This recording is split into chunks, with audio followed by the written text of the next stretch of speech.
आज का जो हमारा लेक्चर है, इस लेक्चर के अंदर हम 10th क्लास मैथमेटिक्स के कुछ पास्ट पेपर के एमसीक्यूज़ हैं वो आज के इस लेक्चर के अंदर डिस्कस करेंगे। सबसे पहले हम बात करेंगे एमसीक्यूज़ नंबर 1 की। If the all value of data are same then standard deviation is 0। ये आपकी एक्सरसाइज 6.3 से पूछा गया है और स्टैंडर्ड डेविएशन की प्रॉपर्टी में से पूछा गया है। अब इसका आंसर 0 कैसे आएगा? याद रखें, standard deviation measure the spread of data around the mean. If all value are identical then there is no spread, hence the standard deviation is 0। तो आपने 0 के सामने आपने उसका जो ब्लैंक्स ए ऑप्शन है उसको आपने फिल कर देना है। तो MCQs has two circle with radius 4 centimetre and 8 centimetre respectively internally, then the distance between. तो इन दोनों के दरमियान डिस्टेंस क्या होगा?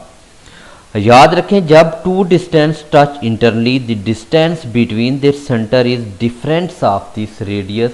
तो आपके पास गिवन है आपका 8 सेंटीमीटर 4 सेंटीमीटर, यानी आपने 8 सेंटीमीटर में से 4 सेंटीमीटर करेंगे तो आपका 4 आंसर आएगा। तो आपने उसका ए ऑप्शन है उसके सर्कल को आपने अच्छे से फिल करना है। अच्छा, अब MCQ number 3, set builder form of A difference B. अब ए डिफरेंस बी का ये मीन है कि ए वाले वो कौन से एलिमेंट हैं जो बी में ना हो। अब यानी कि आपके पास कोई दो सेट लें, ए लें और बी लें। अगर मैं ए सेट लेता हूँ 2 4 और डिफरेंस बी सेट में ले लेता हूँ 2 और 6 2 5 ले लेता हूँ, तो अब इसमें से कौन सा एलिमेंट ए का है जो बी में नहीं है? 2 2 कैंसिल सेम हो जाएंगे, सेम कैंसिल, देन आपके पास 4 आएगा। 4 यानी ए का बी में नहीं है। अब इसका मीन्स है कि आप देखें क्या x such that x belong to A, ये नहीं होगा। अब ये आंसर होगा कि x such that x belong to A को बिलोंग करे बट नॉट बी। यहाँ पे देखें बी को बिलोंग नहीं होनी चाहिए, जो ए वाले वो सेट जो बी में ना हो, यानी ए को बिलोंग करे बट नॉट बी। तो इसका आपका बी आंसर होगा। आपने उसके बी के सामने ऑप्शन को आपने फिल करना है।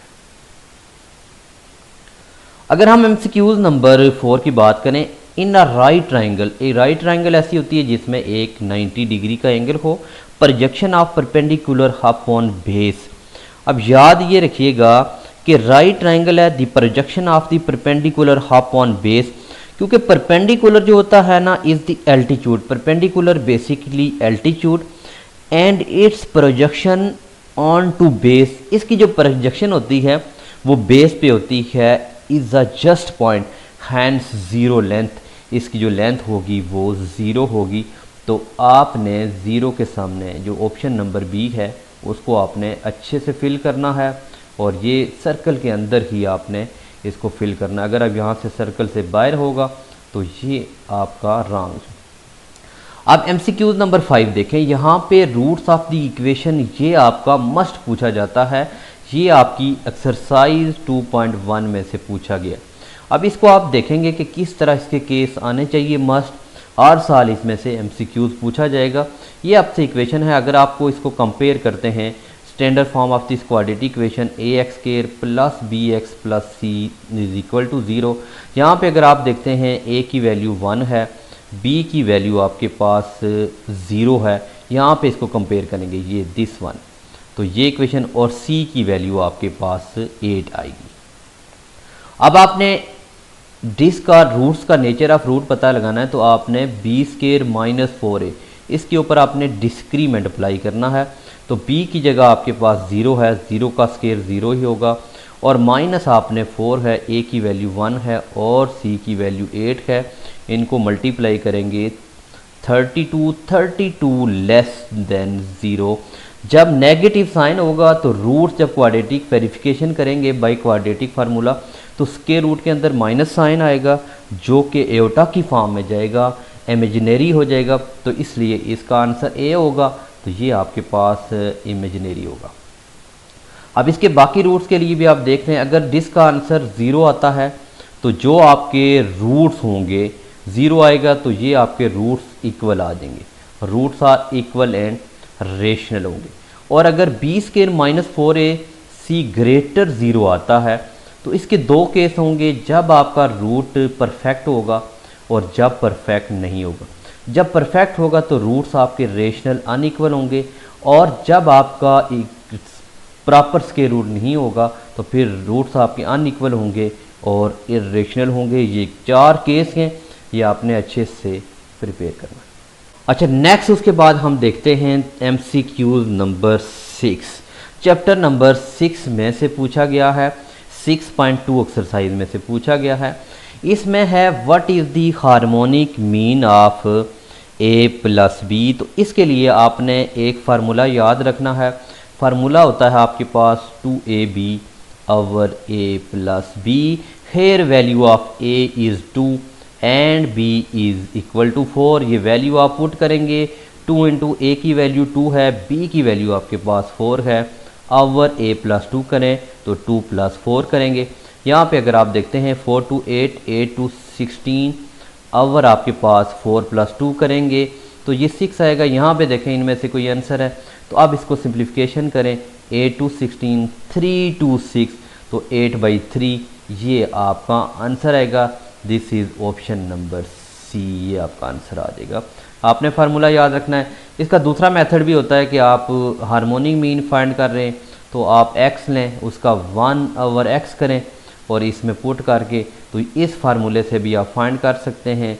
तो यानी n/1/x करें तो तब ये आपका इस तरह आएगा, या आपको ये पॉइंट में भी दिया जा सकता है। अगर इसको पॉइंट में अगर आपका ऑप्शन होगा तो वो आपने देख लेना, इसको डिवाइड करें तो 2.47 भी अगर ऑप्शन होता है तो वो भी आपका करेक्ट होगा।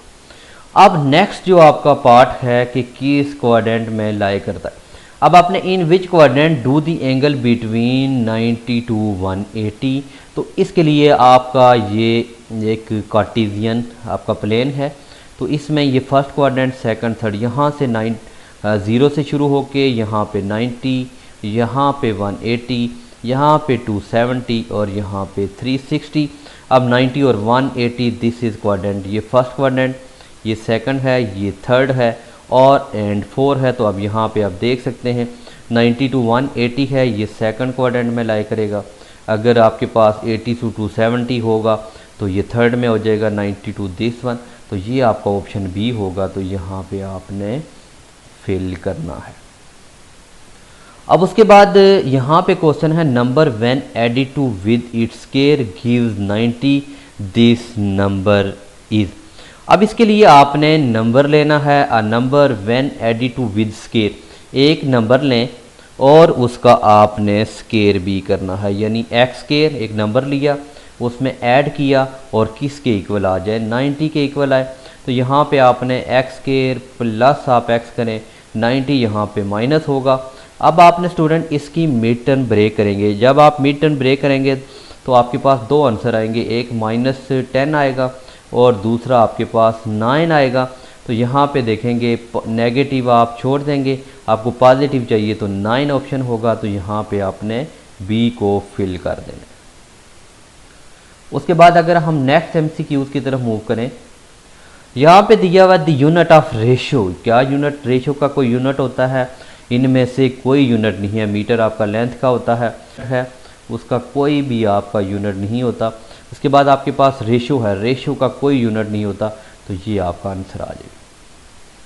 उसके बाद आपने क्वेश्चन नंबर 10 है, इसको आपने सिंप्लीफाई करना है। आप इसको अच्छी तरह देखेंगे, आपने सिंप्लीफिकेशन करना है। सिंप्लीफिकेशन करने के बाद ये 10 की पावर 4 आंसर आएगा। तो यहाँ पे आपने इसको फिल अप करना है। Tangent line intersect the circle eight. अब जो टेंजेंट लाइन हैं कितने पॉइंट पे होती हैं? टेंजेंट लाइन जब टच करती हैं सर्कल ओनली 1 पॉइंट, तो एक पॉइंट के ऊपर टेंजेंट लाइन ये क्या करती हैं, ये करती हैं। आप कोई भी टेंजेंट हो आप किसी भी पॉइंट पे करें तो वो सिर्फ एक पॉइंट को टच करते हुए गुजरेगी।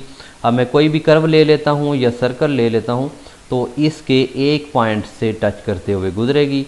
अगर आपके एनी जाइनिक ऑफ एनी 2 पॉइंट, अब सर्कल है दोनों पॉइंट कोई भी हो, ये याद रखिएगा, इसको हम कार्ड बोलते हैं।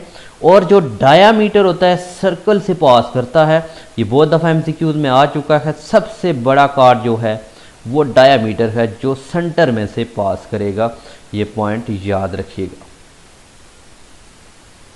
अब हम बात करते हैं एमसीक्यूज नंबर 12 की। Median of triangle connect each vertex to which point.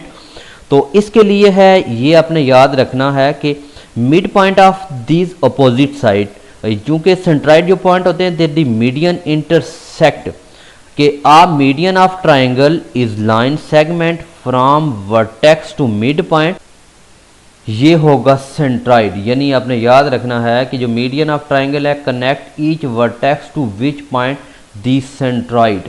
अब सेंट्राइड कैसे आएगा ये हम इसकी एक्सप्लेनेशन करते हैं।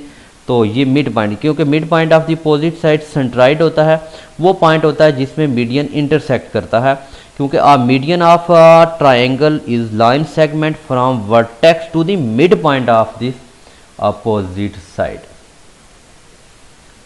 उसके बाद हम नेक्स्ट एमसीक्यू की बात करते हैं। An obtuse angle, obtuse angle triangle has one obtuse angle, कितने रखेगा? वन ऑब्ट्यूज एंगल रखेगा। इसकी हम एक्सप्लेनेशन करते हैं। तो वन यानी कि वन ऑब्ट्यूज एंगल होगा by definition an obtuse triangle has one angle greater than 90 degree और the other two angle must be acute. तो इस तरह भी पूछा सकता है कि एन ऑब्ट्यूज एंगल हैज़, तो अगर ये ऑब्ट्यूज एंगल है अदर देन एक्यूट एंगल होंगे, अदर दोनों एक्यूट होंगे। एक्यूट एंगल जो होता है वो आपका लेस देन 90 डिग्री और जो एग्जैक्टली 90 डिग्री का होता है उसको हम राइट एंगल कहते हैं। ग्रेटर होगा तो उसको हम ऑब्ट्यूज बोलते हैं।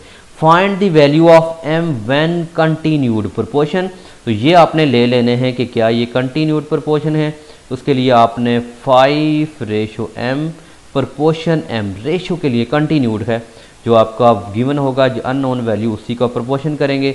जहाँ पे आप प्रोडक्ट ऑफ मीन और प्रोडक्ट ऑफ एक्सट्रीम करेंगे तो ये आपके पास आ जाएगा m स्केयर, और आपने 9 को 4 से मल्टीप्लाई करेंगे 36 आएगा। तो आप स्केयर रूट लेंगे तो ये आपके पास 6 आएगा, प्लस माइनस 6 आना चाहिए, यहाँ पे सिर्फ 6 है तो आपने 6 वाला ऑप्शन करेंगे। यहाँ के बी इज़ ऑप्शन करेक्ट। ये अब एमसीक्यूज नंबर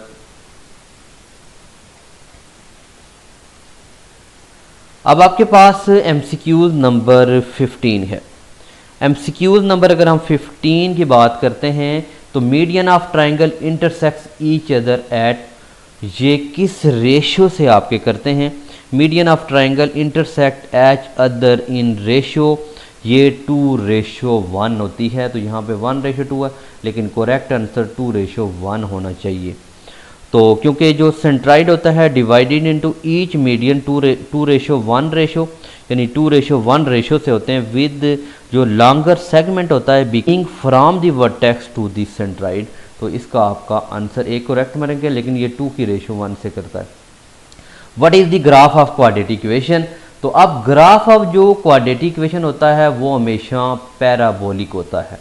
आपको पूछा जा सकता है कि लीनियर का ग्राफ होता है वो स्ट्रेट लाइन में होता है, और इसका जो कर्व होता है अगर आप रियल लाइफ में देखें, आपने क्रिकेट के अंदर 6 की शॉट देखी होगी, वो जो इस तरह की कर्व होती है इसको हम पैराबोलिक कर्व बोलते हैं।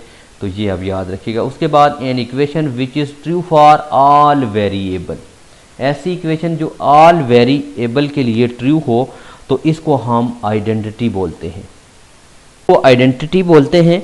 तो एन इक्वेशन यानी कि आपके पास आइडेंटिटी एक इक्वेशन है डेट रिमाइंड ट्रू, और भी अगर आप रख लें x+1 का होल स्क्वायर फार्मूला, इसकी एग्जांपल आप देख सकते हैं, x+1 का होल स्क्वायर करें या उसका फार्मूले में अगर x² + 2x+1 is an identity equation, ये इसके इक्वल आएगी। और उसके बाद एमसीक्यू नंबर 18 है। If the circle are subtended to the central angle 40 degree and then corresponding जो कार्ड होते हैं सबटेंडिंग, तो आपने यहाँ पे इसका आंसर आ जाएगा 40। दी कार्ड जो होते हैं वो सबटेंडेड होते हैं to the same central angle पे as the arc is connect, जब आर्क कनेक्ट करेगी। तो ये आपके पास ऑप्शन नंबर बी आ जाएगा। उसके बाद अगर हम नेक्स्ट एमसीक्यू की बात करें, आपका Newton law of gravitation is the example of inverse variation पे होती है। इसका सी ऑप्शन है। ये आपकी चैप्टर नंबर 2 में से एक्सरसाइज 3.2, 3.5, 3.7 सेम है। इनवर्स वेरिएशन की जो है ना, क्योंकि फोर्स ऑफ जो ग्रेविटी होती है वो inversely proportional to the square of distance and the object होती है, that is the inverse variation.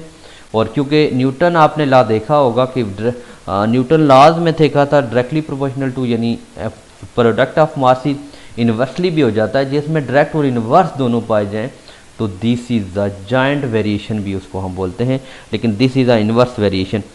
The force of gravity is inversely proportional to the square of distance between the object. और whole last MCQ, the whole is known as father of geometry, this is the father of geometry, option number C.